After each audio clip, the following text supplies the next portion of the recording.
말씀은 잠언 12장 1절로 10절 말씀입니다.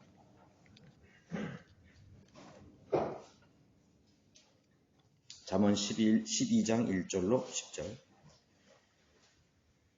훈계를 사랑하는 자마다 지식을 사랑하나 책망을 싫어하는 자는 짐승과 같으니라. 선한 사람은 주의 은총을 받으나 악을 꾀하는 사람은 주께서 정죄하시리라.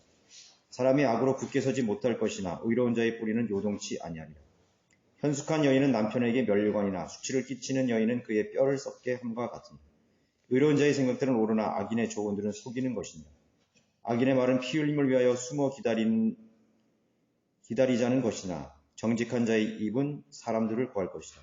악인은 무너져 내려 더 이상 존재하지 아니하나 의로운 자의 입은 서 있으리라. 사람은 자기의 지혜대로 칭찬을 받을 것이나 패역한 마음을 가진 자는 멸시를 받으리라. 멸시를 받을지라도 종을 거느리는 자는 스스로 존귀한 채 하면서도 양식이 부족한 자보다 나으니 의로운 사람은 자기 짐승의 생명을 돌보아 주나 악인의 온유한 자비들은 잔인하니라. 사람인가 짐승인가 제목을 붙여봤습니다. 이 세상의 신인 마귀는 모든 인간을 짐승의 수준으로 하락시키기 위해서 대단히 노력을 해왔습니다. 이 현대에는 동물이나 짐승이 사람보다 더한 그런 존중을 받는 시대이죠. 결국 인간이든 짐승이든 생명이기 때문에 동일한 그런 사랑을 받아야 되고 존중을 해줘야 된다고 그렇게 사람들은 생각을 해오고 또 그렇게 그것이 미덕인지를 알고 있습니다.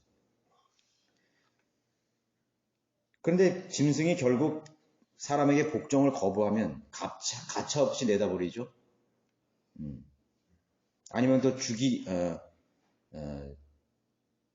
죽이기도 합니다. 마찬가지로 자신의 말에 불복종하는, 따라주지 않는 인간을 또 짐승처럼 이렇게 죽여야 한다고 생각하는 그런 시대이죠.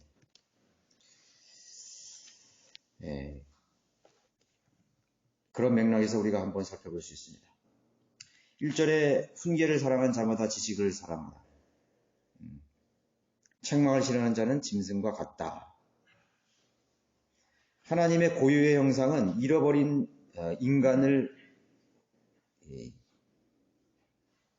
하나님의 고유의 형상을 잃어버린 인간은 짐승의 자리에 있게 되는 것입니다. 짐승의 형상에 있게 되는 것이죠. 그래서 유물사상을 내세우는 공산주의자들, 사람들을 짐승처럼 그렇게 취급하는 것입니다. 인정사정이 없죠. 인간을 존중하는 그런 게 없습니다. 그래서 하나님의 형상을 잃어버린 그런 사상, 공산주의 사상에서 나온 것이죠. 뿐만 아니라 마귀에게서 나온 온갖 종교들, 우상들, 불교도 역시 윤회 사상을 가르치는데 짐승이나 인간이 다 똑같다고 말하는 것입니다. 짐승이 죽으면 소로도 태어나고 말로도 태어나고 원숭이로 태어나고 개구리로 태어나는 거죠. 그러니까 사람이나 인간이나 다 똑같은 존재라는 거예요. 하나님이 없는 그런 자리에는 짐승의 형상밖에 남는 것이요. 힌두교를 보십시오. 수많은 그런 인도의 캘커타나 그런 델리 같은 데 가면은 소들이 이렇게 시장에서 이렇게 걸어가는데 차가 크락션을 누를 수가 없어요. 왜냐하면 소는 신이기 때문에. 신이란 거죠. 사람들이 굶어 죽어도 그 소를 절대로 잡아먹을 수가 없는 것입니다. 어떤 사람이 한국에 와가지고 인도 사람이 이제 한국 사람하고 햄버거 집을 갔는데 이제 거기서 이제 스테이크 그 안에 그 햄버거 안에 스테이크 소 고기가 있잖아요. 그걸 모르고 이 사람은 이제 힌두교에 대해서 모르니까 그 힌두교를 시켰는데 그걸 먹지는 않더래요. 그러면서 이 한국 사람이 이걸 먹으면서 먹으라 그러니까 이것은 갓이다 이거예요. 갓을 어떻게 먹냐 이거예요. This is God 이렇게 하면 이거는 신이기 때문에 자기 먹을 수 없다는 거죠. 그것이 바로 힌두교예요. 하나님이 없는 자리에 있는 사람들이 바벨론에서 기원한 모든 종교들이죠. 그들의 아비인 뱀의 자손으로 그런 하락시켜버리는 것입니다. 짐승의 형상이죠. 우리들의 영적인 그런 기능들인 하나님과의 교통이나 또 창조주의 의보다는 육체적 차원의 공통점을 더 중요시한다는 것입니다. 더 중요시하는 거예요. 인간이 사람도 아프니까 동물도 아플 것이다. 그럼 맞는 말이죠. 맞는 말이에요. 그렇기 때문에 짐승도 사람처럼 존중해줘야 된다. 그렇게 하는 것입니다. 예. 또 사람도 고통을 느끼니까 또 자기가 미워하는 짐승들도 학대하는 거죠. 고통을 느끼라고 학대하는 것이에요. 예. 질질 막 끌고 다니고 거꾸로 매달아 두고 똑같은 거죠. 그래서 육체적인 차원의 공통점을 더 중시하는 거예요. 번식. 짐승은 많이 번식해요. 성욕을 많이 하는 거예요. 성적인 타락. 짐승처럼 번식하는 거예요. 예. 짐승 같은 그런 성욕을 가지고 있는 거예요. 절제하지 못하는 것입니다. 짐승이 먹고 마시듯이 본능에 충실해야 한다는 것을 강조하고 있는 것입니다. 우리도 짐승의 그런 육감으로 살아야 된다 이거죠. 그런 식으로 하나님이 없는 이 세상은 바로 그러한 짐승의 차원으로 가게 되는 것입니다. 그래서 책망을 싫어하는 자는 짐승과 같다 이거죠. 하나님의 계명과 하나님의 힘을 두려워할 줄 모르는, 하나님의 책망을 두려워할 줄 모르는 사람은 짐승과 같다는 것입니다. 2절에 선한 사람은 주의 은총을 받는다 그랬습니다. 주의 은총을 받는 사람과 주의 정죄를 받는 사람을 대조시키고 있습니다. 선과 악을 판단하시는 분이 없다면 이 원리는 세워지지 않죠. 선과 악을 판단하는 사람이 없는데 뭐 선을 행해봐야 무슨 소용이 있고 악을 행해봐야 뭔 소용이 있습니까? 그러니까 사람들은 에이 심판자라는 건 없어. 선과 악이라는 구분은 없어. 그렇기 때문에 선이 악이 될 수 있고 악도 선이 될 수 있어. 그러니까 그런 기준이 모호해지면서 그런 구분이 이제 허물어지기 시작하는 거죠. 그러니까 사람들은 선과 악을 섞어버리는 거예요. 선과 악을 다 섞어버리는 것입니다. 악도 선이고 선도 악이다 이거죠. 그게 뭐냐면 그런 판단하시는 기준이 되시는 원리가 없는 것입니다. 하나님의 그런 선과 악의 기준을 판단하시는, 심판하시는 하나님이 없기 때문에 그렇게 돼버리는 것입니다. 짐승들은 여러분 선과 악이 있습니까? 없다고요. 짐승들은 선악 없어요. 어떨 때 보면 착한 것 같고, 어떨 때 보면 아주 그냥 맹수, 악한 것 같고 말이에요. 근데 사실은 짐승은 선, 악을 판단할 수 있는 능력이 없어요. 없다고요. 그냥 본능대로 움직이는 거예요. 배고파서 그렇게 했을 뿐이에요. 자기가 두려웠기 때문에 주인을 무는 거예요. 그런 거거든요. 위협을 느끼기 때문에 짖는 것이고, 이렇게 공격을 하는 거라고요. 본능적인 거라고요. 그게 뭐, 자기가 선하고 나는 악한 짐승이야. 나는 선한 짐승. 그런 짐승 없잖아요. 하나는 없다고요. 그렇기 때문에 그런 기준이 없어지면 짐승과 같이 돼버리는 거예요. 내가 싫어하는 사람은 그 사람은 악한 사람이야. 내가 좋아하는 사람은 선한 사람이야. 똑같잖아요. 그죠? 모슬렘 사람들에게 선한 사람이에요. 같은 종교를 가진 사람은 선한 사람이에요. 그리고 뭐 기독교나 또 무슨 다른 종교를 가진 사람은 그런 악한 사람이기 때문에 반드시 죽여야 되는 거예요. 자살 폭탄 테러를 해서 죽여야 되는 거예요. 그러니까 선과 악의 구분이 모호해지기 때문에 그런 것이 다 허물어져 버리는 거예요. 짐승과 같이 돼버리는 거예요.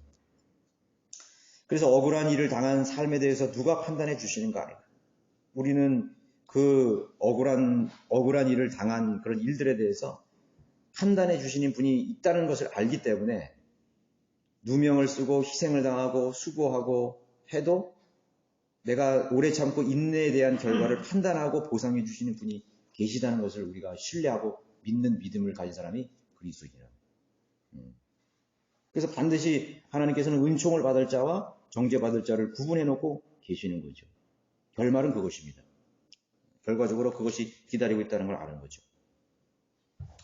3절에는 악으로 굳게 서지 못할 것이고 의로운 자의 뿌리는 요동치 아니하리라 말씀하고 있습니다. 의로운 자의 뿌리, 그 사람의 의를 무엇으로 증명해 주겠습니까? 그 사람의 정의를 무엇으로 정당화할 수 있겠죠? 우리 의로운 욥이라 그러잖아요. 의로운 욥. 욥은 의로웠다 이거죠. 욥이 마귀로부터 공격당하고 모든 것을 잃어버리고 마치 큰 죄인처럼 그렇게 심판을 당하는 것처럼 봤지만 욥은 자신의 의를 정당화했다는 거죠. 그 의는 하나님에게 있었다는 거예요. 단지 욥은 하나님을 잘 몰랐기 때문에 자기가 태어난 날을 차라리 없었더라면, 내가 태어나지 않았더라면 이라고 그렇게 외쳤지만은 사실 욥은 하나님을 신뢰하고 있었던 사람이에요. 그 자신의 그런 믿음이 자기 자신의 의의를 정당화시켜 준 거예요. 그걸 증명해 준 거죠. 하나님이 인정해 주신 거죠. 그런 것이죠. 자기의 의의가 뭐 내 행위에 있다든가, 내 어떤 본성에 있다든가, 아니면 자기가 여태까지 좋은 많은 선한 일을 한 그 일에 근거를 둔다면 그건 자기 의의가 아니에요. 그건 정당할 수 없는 거예요. 그렇다면 그 친구들의 말이 맞죠. 네가 잘못했기 때문에 네가 벌 받는 거다. 뭔가 네가 죄를 졌기 때문에 죄값을 받는 거예요. 그렇게 되면 욥은 사실 자기의 의의를 정당할 수가 없는 거죠. 그렇기 때문에 우리도 무슨 일을 당하든지요, 예수 그리스도의 의만을 꽉 붙들고 있어야지.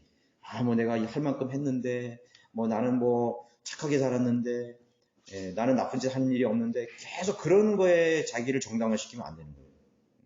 안 되는 거죠.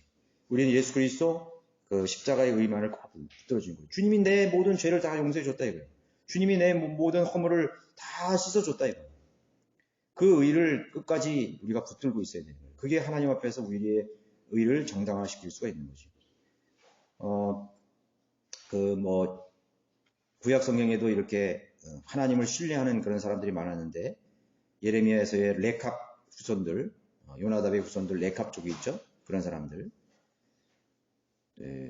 그런 사람들은 포도주를 마시지 않았죠. 하나님의 명령에 순종했다는 것입니다. 사실 포도주를 이렇게 마시는 것에 대해서 권하고 또 이렇게 했는데도 불구하고 하나님 말씀에 마시지 말라기 때문에 우리의 요나답의 우리 하나님을 두려워하는 우리의 선조로부터 내려오는 그 믿음의 전통을 지키겠다고 그렇게 했던 것입니다. 하나님 명령에 순종했다는 거죠. 그래서 하나님이 어떻게 말씀하셨냐면 그의 모든 훈계를 지키고 그가 너에게 명령한 모든 것대로 행하였도다 라고 이렇게 칭찬하고 있어요. 그래서 레갑인과 같은 사람이 없다 그랬어요. 레갑인과 같은 사람이 앞으로는 서지 못할 거라고 그랬어요. 하나님 앞에. 그만큼 하나님을 신뢰하고 하나님의 명령을 준수한 사람이에요. 그러니까 그 사람들의 믿음의 뿌리, 의로운 자의 뿌리는 어디에? 하나님의 그런 규례와 명령 속에 딱 그라운드에 받쳐져 있는 거죠. 내가 목에 칼이 들어와도 나는 하나님의 계명에서 떠나지 않겠다는 그런 믿음의 뿌리가 바로 의로운 자의 뿌리라는 거죠. 그리스도인의 의는 믿음인데 그 믿음의 뿌리가 어디에? 진리의 지식이 있어야 되는 거죠. 진리의 지식에 우리가 딱 뿌리를 내리고 있으면 흔들림이 없는 그런 인생의 가치관을 가지고 살아갈 수가 있는 것입니다. 네 번째는 현숙한 여인은 남편에게 면류관이 되고 수치를 끼치는 여인은 그의 뼈를 썩게 함과 같다. 이렇게 말씀하고 있는 것입니다.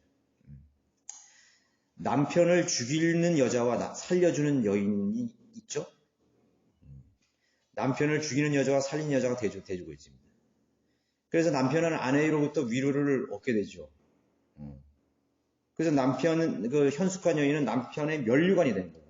남편이 이렇게 요번에 그 조도희 목사님 그 주례사라보다도 그 코멘트 했죠. 했는데 거기도 이렇게 언급하시더라고요. 남편의 길을 그러니까 쉽게 그렇게 표현한 거예요. 남편의 길을 살려주는 아내가 되라. 남편의 자존심을 세워주는 그런 아내가 되라. 이런 멘트를 했어요. 저는 그게 굉장히 중요하다고 생각하는 것이거든요.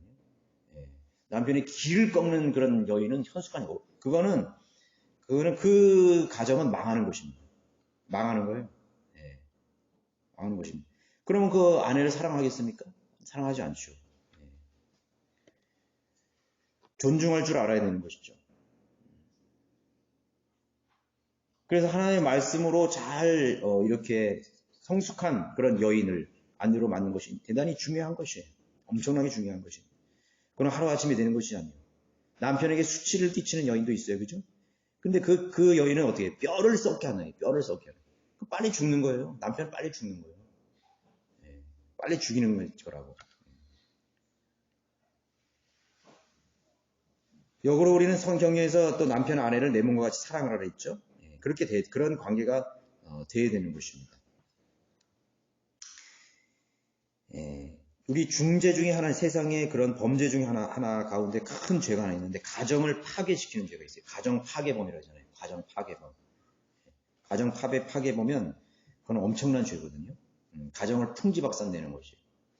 그러니까 가정을 파괴하는 그런 죄질 중에 하나는요. 자식을 유기해서 죽이는 경우. 그 가정은 완전히 파괴되는 거예요. 또 음행해서 이제 그런 음행해서 간음한 죄, 그런 죄들이 있다고. 하여튼 그런 가정을 파괴하는 그런 파괴범들은 가장 큰 죄 중에 하나인 것입니다. 근데 그것뿐만 아니에요. 사이비 종교들 보세요. 배교한 그런 교회들 보면은 가정을 파괴하는 죄를 짓는 거예요. 여기 뭐 우리 형제님도 이렇게 여기 나오시면 그 아내가 그런 이상한 집단의 구원파 같은 데 다니니까 그 구원파에 있는 그런 목사들이나 그런 집단들인 그 가정이 이혼하기를 바라는 거예요. 그리고 어떻게든지 그 가정을 파괴해가지고 자기네들에게 이렇게 붙잡아 두려고 그런 갖은 방법과 그런 계략을 다 동원해가지고 이제 그 가정을 파괴시키려고 하는 거죠. 그 아주 사악한 집단이라고요. 그런 게 비일비재하죠. 그래서 뭐 신천지 같은 데나 뭐 이런 데 가보면은 내 아내를 돌려달라 그런 플랜카드도 써놓고 그런 큰 갈등이 있지 않습니까? 제도교도 마찬가지예요. 그냥 가정을 팽개치고 그냥 교회에서만 계속 가서 그냥 시간을 보내고 붙잡아두고 그렇게 한다.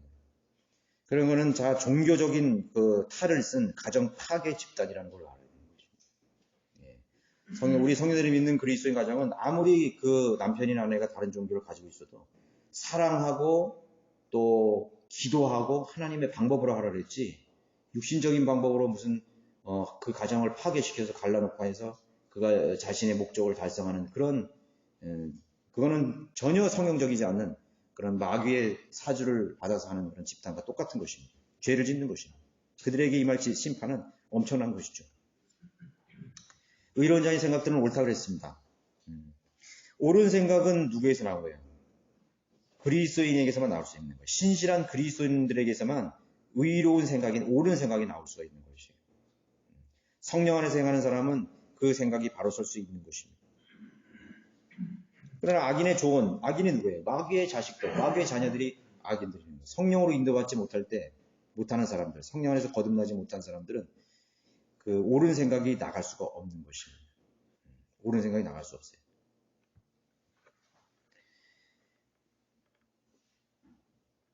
악인의 말은 피 흘림을 위하여 숨어 기다리는 것이나 정직한 자의 입은 사람을 구할 것이나 정직한 자의 입은 사람들을 구할 것이다. 바울의 말, 바울의 입에서 나가는 그런 신실한 하나님의 말씀. 이방인들을 구원했죠. 이방인들을 그리스도께로 인도하는 사도로서의 그런 입을 가진 사람인 거죠.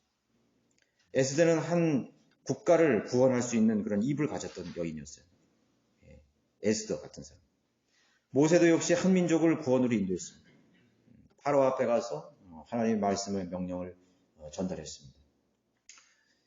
그러니까 우리의 입은 하나님의 그런 도구로서의 역할을 해야 됩니다. 하나님의 역할을 해야 돼요. 그런 말을 하잖아요. 저 사람은 입이 더럽다고. 입이 더러운 사람은 그 사람의 인격도 더러운 사람이에요. 말하는 게 그냥 아주 비꼬는 말만 하고요. 아주 그냥 다른 사람을 아주 그냥 이제 깎아내릴 말만 하고요. 아주 상처되는 말만 하고 그런 거예요. 인간은 본성이 원래 그래요. 본성이 원래 그렇다고. 그런 것은 인간의 그런 타락한 성품에서 나오는 그런 마음이기 때문에 그런 걸 빨리 거듭나야 돼요. 그 사람. 빨리 거듭나서 성령 안에서 말을 해야 되는 것입니다. 그래서 친구를 사귈 때도 말이 더러운 사람은 그 친구 사귈 필요 없어요. 그런 친구를 따라가면 안 돼요. 말이 거칠고 더러운 사람들 있잖아요. 그런 사람은 비꼬고 욕하고 음담패신을 좋아하고 비아냥대고 하나님을 대적하고 말이죠. 그런 사람들은 다 육신적에서 나오는 그런 타락한 그런 성향에서 나오는 입이기 때문에 더러운 입과 악한 입을 가진 사람입니다. 이게 마음에 쌓은 선에서 선한 말이 나오고 쌓은 악에서 악한 말이 나오는 것입니다. 그 사람이 인격과 그 사람이 거듭난 삶을 사는지를 보면은 말하는 것을 보면 잘 알 수 있다고요. 그래서 그리스도인의 입은 생명에서 나오는 입이라 해야 돼요. 생명이 나오는 입이에요. 격려해주고 세워주고 우리는 항상 그런 것에 이제 이렇게 익숙해져 있지 않기 때문에 이렇게 평범하게 살다 보면은 그런 덕을 세우지 못하는 말들이 많이 나오는 거예요. 굉장히 많이 나오는 거라고. 그런 것을부터 빨리 우리가 이렇게 저기를 해야 돼요. 해야 된다고. 그런 사람들은 차라리 말을 하지 않는 것이 나은데 또 말을 안 한다고 해서 그 사람이 현명해지는 게 아니라고. 그죠? 그래서 이렇게 사람들을 망치게 하는 그런 입을 가져서는 안 되는 것이에요. 같은 말을 해도 이렇게 세워주는 말이 있고 또 깎아내리는 말이 있잖아요. 그죠? 그런 말이 있는 것이에요. 그러니까 세상 사람들도 우리 조상들이 말 한마디에 천냥빛을 갚는다 이런 말을 하잖아요. 그러니까 굉장히 중요하다고. 그 말을 하는 데는 돈이 들지 않는다고. 돈이 들지 않아요. 그래서 격려하고 칭찬하고 하는데 인색하면 안 되는 것이죠. 그리스도인들은 생명이 나오는, 우리가 복음과 진리를 말해야 되고 성령 안에서 나오는 말을 하게 되는 것입니다. 우리가 형제자매들 서로 교제하는 거 굉장히 중요하죠. 왜 교제를 하는 거예요? 말을 하면서 교제하죠. 말. 근데 어떤 사람은 말을 하다가 교제를 하다 싸움이 일어나요. 근데 어떤 사람은 말을 하는데 격려를 놓고 내가 실망하고 또 좌절했는데 용기를 얻게 되는 거예요. 내가 형제님, 자매님을 만나서 오늘 너무 내가 좋은 힘을 얻어간다고. 이런 관계가 돼야 되는데 기분 나빠서 가고 갈등이 일어나고 문제를 가지고 나가면 안 된다고. 그래서 이렇게 우리 형제자매들 만났을 때도 이렇게 세워주고 이렇게 함께 기도할 수 있는 그런 기도의 제목을 나누고 그렇게 돼야 돼요. 7절에 의로운 자의 집은 서 있다고 했습니다. 악인은 무너져 내리고 다윗의 집은 영원히 세워졌죠. 하나님께서 다윗의 집을 영원히, 다윗의 후손을 통해서 그 집을 영원히 세우겠다는 것입니다. 하나님께서 세우신 집은 절대로 무너지지 않아요. 왜 다윗의 집이 무너지냐? 하나님의 언약을 따라서 그 집이 지어진 것이죠. 반역하는 집, 사울과 같은 집은 망하는 거죠. 사울 같은 집 망하는 거죠. 또 은혜를 저버린 자의 집안 다 망하는 것이죠. 하나님의 바른 성경을 버린 그런 집안들, 그런 사람들은 다 망하는 거예요. 반역하는 집, 은혜를 저버리는 자들의 집안들 망하는 것이죠. 그래서 조상들이 무엇을 가르쳤는지가 중요한 것입니다.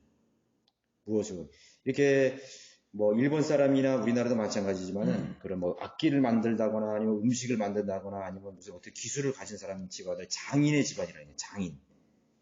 대대로 그 사람이 아주 무슨 국수를 잘 만든다 이거예요. 아니면 그 집안 지대로 바이올린을 잘 만든다 이거예요. 그 집안 대대로 무슨 이렇게 금속을 잘 이렇게 보석을 잘 세공하는 그런 그 장인의 집안이고 대대로 그걸 물려줬기 때문에 그런 거예요. 그래서 그 집안을 그게 물려주듯이 우리도 믿음을 물려줄 수 있는 그런 집안이 돼야 되는 거예요. 그래서 영원히 우리가 후손이 되지는 않죠. 또 누군가의 또 조상이 될 수 있고 부모가 될 수 있고 그렇게 되는 거예요. 그래서 사실은 저의 집안도 보면은 우리 집안의 선조들을 통해서 물려받을 게 아무도 없어요, 사실은. 별로 없다고. 맨날 우상숭배나 했고 없다고. 그렇지만은 어느 댕가에서 어머니나 무슨 할머니 대해서 그리스도인이 되어가지고 그 성경을 알고 하나님을 알게 된 거예요. 그럼 그렇게 됨으로 인해서 우리가 얼마나 큰 영향을 받는 거예요. 그죠? 그런 가정에서 태어난 자녀들, 그런 크리스찬들이 되는 거예요. 또 성령대를 믿는 부모를 둔 그런 자녀들은 얼마나 행복한 건지 몰라요. 그래서 내가 조상이 될 수 있는데 부모로서 내가 무엇을 후손에게 남기고 싶은가, 남겨주고 싶은가, 후손들이 간직해야 될 교훈이 무엇인가를 잘 생각해서 우리가 주지시켜야 되고 교육해야 되고 그런 것을 훈계를 해야 되는 것입니다. 훈계를 해야 돼요. 요새 넷플릭스에서 이렇게 전 세계적으로 이렇게 인기를 끄는 파친코라는 그런 드라마가 이렇게 방영되고 있잖아요. 세계적으로 있거든요. 그런 것도 보면은 이 집안, 그 집안에 대해 나오잖아요. 그 조상들이 어떤 정신을 살았느냐 이거죠. 일제에 항거하면서 그 어려운 참 참혹하고 고통스러운 그런 시절들을 그 부모들이 잘 이겨나가서 저항하고 말이죠. 살아남기 위해서 하고 그런 근성들을 그대로 이렇게 물려줬다 이거예요. 그러면서 이제 그걸 보는 사람들이, 야, 한국 사람은, 야, 그런, 정말 어디에서도 이렇게, 서바이벌, 이렇게 생존할 수 있는 능력이 있구나. 그래서 저 사람 잘, 뭐 이런 식으로, 뭐 이렇게, 또 K 문화가 이렇게 막 전달이 되고 그러는데, 그것도 마찬가지라고요. 마찬가지야. 후손에게 간직하고는 교훈. 그래서 거기도 보면은 뭐 이렇게 뭐 그런 대목이 나온다 그래요. 뭐 아버지가 그 아들에게 너는 어떻게 해야 되냐, 뭐. 너가 남들에게 존중받기 위해서는 어떻게 살아라. 뭐 그런 그 교훈들이 나오잖아요. 훈계들이. 예. 그러나 우리는 믿음으로써 이 하나님의 약속을 받은 자로서 우리의 그런 성경대로 믿는 신실한 믿음을 우리가 남겨주고 싶어 해야 되는 것입니다. 8절은 자기의 지혜대로 칭찬을 받고 패역한 마음을 가진 자는 멸시를 받는다 했습니다. 이 구약 성경에 보면 그 구약 성경의 그 선한 왕들이 통치하던 그런 뭐 열왕기 상하를 보면은 선한 왕들과 악한 왕들이 있죠. 그러나 선한 왕들은 별로 없어요. 뭐 요시아나 무슨 코니아 이런 사람들만 좀 하나님 앞에 칭찬을 받은 사람들이지 거의 다 패역한 왕들이라고, 악한 왕들이라고. 아세라를 세우고 바알을 숭배하고 그게 없어지지 않는 거예요. 또 뭐 이렇게 조금 선하게 통치를 했다 하더라도 꼭 뭔가를 남겨도 뭐 산당들을 남겨두거나 뭐 완전한 계획을 못하는 것입니다. 그런 게 있죠. 그러니까 자기가 행한 대로 하나님 앞에서 칭찬을 받는 거예요. 칭찬을 받는 거죠. 행한 대로. 그 자기의 지혜대로 받는 것입니다. 사람들을 두려워하기 때문에 하나님을 두려워하지 않고 사람들을 두려워하기 때문에 그렇게 하는 것입니다. 부분적으로만 하나님을 이렇게 명령에 순종하고 완전하게 행하지 못하는 것이죠. 하나님께로부터 나온 사람은 하나님의 말씀을 듣는다. 요한복음 4장 47절에 그렇게 말씀하고 있는 것이죠. 사실 어떤 의미에서 보면은 사람들로부터 받는 칭찬은 아무것도 아니죠. 사람들로부터 받는 멸시도 사실 아무것도 아니에요. 그거는 시간이 지나면 다 잊어버리는 것입니다. 다 잊어버리고 영원한 그런 칭찬이나 멸시가 아니에요. 그러나 하나님이 우리를 칭찬해 주시면 그건 영원한 것이기 때문에 하나님이 한번 우리를 버리시면 영원한 것이기 때문에 돌이킬 수가 없는 거예요. 그래서 우리는 우리가 행하는 것에 대해서 하나님의 말씀 앞에서 하나님 앞에서 지혜롭게 살아야 되고 패역한 마음을 가지고 살아서는 안 되는 것입니다. 9절은 헛된 수고의 결과이죠. 멸시를 받을지라도 종을 거느리는 자는 스스로 존귀한 체 하면서도 양식이 부족한 모자 나으니라. 그 세상이 말로 헛똑똑한 사람이라고 하죠. 헛똑똑이라고 그러잖아요. 그죠? 그 어리석은 인간을 좀 이렇게 다른 말로 보는 게 아유 저 헛똑똑이야. 자기 잘난 척은 다 하고 자기가 똑똑한 척은 했지만 결국 전부 다 헛수고가 되어버리는 거라고요. 아무것도 남는 것이 없는 것입니다. 그러니까 그런 사람들은 겉으로 이렇게 표면적, 그러니까 껍데기만 중요시하는 게 겉으로 남에게 보이려고 그러는 거는 보이는 것만 이렇게 중요시하는 사람들은 헛똑똑한 인간들이죠. 막 빚을 많이 내가지고 막 화려하게 막 사는 것처럼 치자고. 근데 안에 들어가면 막 그냥 전부 파산할 정도예요. 전부 다 그냥 빚더미에 다 있고 말이죠. 좋은 집에 살아도 전부 빚으로 살고 말이죠. 지금 현대인들 보세요. 전부 빚으로 살잖아요. 전부. 갚지도 못할 빚으로 사는 것이에요. 그러니까 돈을 사랑하게 된 결과들이 참혹한 그런 결과들을 빚어내는 거예요. 파산하게 되는 것이죠. 그러니까 그런 거를 우리가 모기지론, 미국에서 한 10년 전에 그걸 보여줬다고요, 벌써요. 10년 전에 다 이 선진국들이 거쳐간 거야. 근데 지금 그게 우리나라까지 이제 오는 거예요. 우리나라 그 가계빚이 어마어마하다 그러잖아요. 지금 역대 아주 피크를 이루는 것인데 엄청나게 많다고요. 그렇게 이렇게 사실은 뭐 우리나라가 잘 살고 이렇게 하지만은 그 안에 들어가 보면 빚더미가 막 이렇게 막 있고 막 어음을 막 끊어가지고 이렇게 막 돌아오면 다 망할 그런 기업들도 있고 막 그렇다고. 기업들도 망할 수 있고 그렇다는 거예요. 그런 건 헛수고의 결과예요. 좀 멸시를 받더라도 겉으로는 사람들에게 멸시를 받더라고 알차게 종을 거느리는 사람. 이 사람이 더 좋지. 근데 스스로 존귀한 체하면서도 양식도 없어 때거리도 없는 거야. 집에 아주 겉으로는 무슨 좋은 차 타고 좋은 거 가지만 집에 들어가보면 먹을 양식도 없는 거야. 그걸 빗대어서 얘기하는 거예요. 그런 사람, 그런 시대에 살면 안 되는 것이지. 그래서 우리 걱정되는 것은 뭐냐면 지금 어린 그런 우리 학생들이나 어린 세대들, 젊은 세대들 보면 뭐 이렇게 검소하게 하지 않잖아요. 뭐 메이커, 브랜드 이런 것만 막 하고 막 다른 애들이 그런 거 막 신으니까 자기도 신으려고 그렇게 하잖아요. 그렇게 한다고요. 그러니까 우리 시대는 그런 것이 없었거든요. 한두 사람 그런 사람이 있었어요. 근데 지금은 전부 브랜드예요. 전부 브랜드라고. 그전에는 어머니가 이렇게 시장에서 장날 이렇게 옷을 사왔어요. 그래가지고 그거를 운동회 때도 입고 소풍 갈 때도 입었다고. 아무 손색이 없어요. 근데 지금은 시장에서 무슨 장날에 사왔다 그래봐요. 입지도 않아요. 쳐다보지도 않아요. 뭐 이런 거 갖고 집어 던져버리는 거예요. 그러니까 그게 벌써 이 머리에 그 껍데기만 다 들어가가지고 그런 남한테 보이려고 하는 거 있잖아요. 그런 것만 막 이렇게 막 신경 쓰고 막 그런 거예요. 그런데 이제 이렇게 간혹 가다 보면은 아주 알찬 그런 젊은 사람들이 있어요. 겉으로는 이렇게 뭐 이렇게 검소하게 다니는데 아주 뭐 인격이라든가 그 생활 방식이라든가 생각하는 것이 굉장히 그런 학생들이나 그런 자녀들 보면 참 부러워. 그런 사람이 돼야 되는 거예요. 우리 크리스찬 중고등학교도 사실 그런 학생들이 돼야 되는 거예요. 인격이 바로 서 있고 성품이 바로 서 있고 남들을 배려하고 믿음에서 이렇게 알찬 사람이 돼야지 뭐 이렇게 그러니까 너 왜 그렇게 메이크업 안 하고 다니? 그런 애들은 그렇게 말하는 아이가 그것은 껍데기만 있는 아이예요. 그렇게 그 세상 애들이 다 그렇잖아요. 막 왕따 시키고 뭐 말이죠. 놀리고 그런 아이들은 다 껍데기예요. 전부 껍데기라고. 그래서 이제 우리나라 유학생들이요. 하버드나 뭐 이런 콜롬비아나 이런 또 영국의 캠브리지 이런 데 가면요. 메이커 신는 사람들이 안 따진대요. 그 학생들이. 그냥 그냥 호르만 그냥 작업복 같은 거 입고 다니고 그래서 우리나라 젊은이들이 옷을 제일 잘 입는다잖아. 그게 좋은 게 아니에요.